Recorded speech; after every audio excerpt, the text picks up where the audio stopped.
There is this orange dross product I don't like selling. Anytime they bring it to my shop, I will reject it. Something happened Sunday. One of their sales reps came to my shop and were like, they were doing survey of how many orange products that I have in my shop. This particular product, why I don't like selling it is that, we retailers, uh, we like selling things that will give us gain. Any product that doesn't give us gain, we will not sell it because we can't venture all our capital in one particular product. At the end of the day, we will have a peanut as a gain.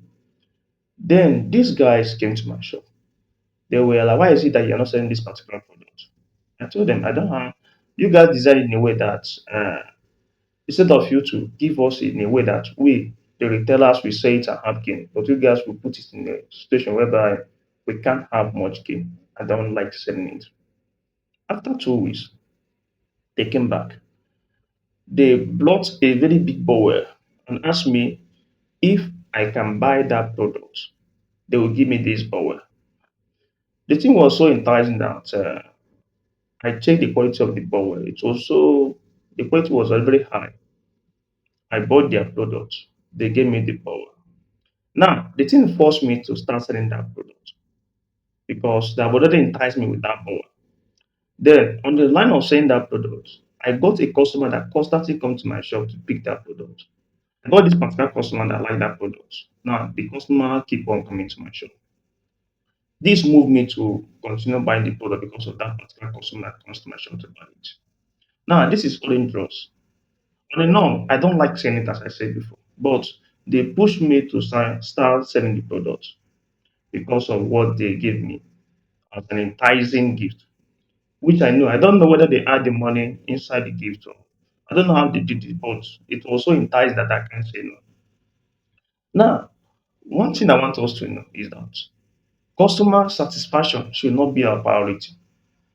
What we should be aiming is getting more customer to our business. The business we are doing, the work we are doing, or the service we are rendering, customer satisfaction should not be your utmost.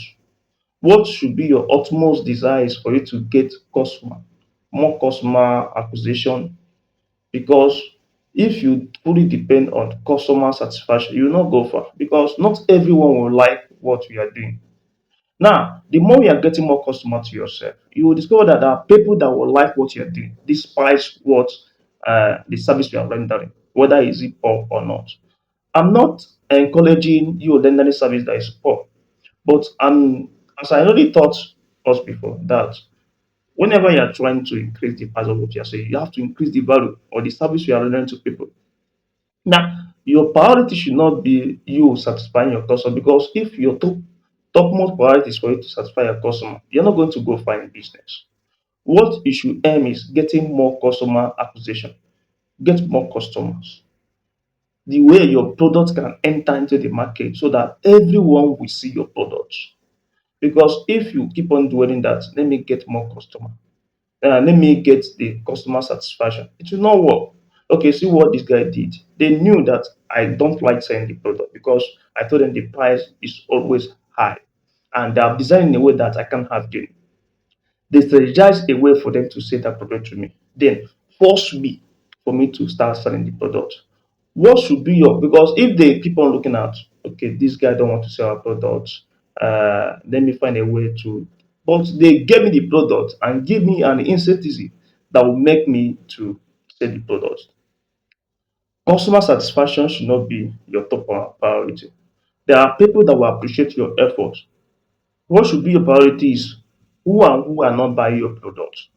Then you find a way for you to get them and strategize a way for them to buy the product as they did. They knew that I was not buying the product. They strategized a way for them to force me to buy the product. They offer it in a way that I can't say no. Now, as a business person, don't focus on your customer, the one you have made already, that you want them so that they will not leave. Now, use that energy to go and look for other people who are not buying the product. Ask them questions. Send people to ask them questions and ask them why is it that they are not buying this product. Once you get the reason, Find a way to penetrate the market and make them to buy the product. This will be your utmost priority, because if you keep on dwelling that they don't want to buy the product, the one that bought the product will say that the product is not okay. People must complain, because if you say that people will not complain, we are humans, they will complain.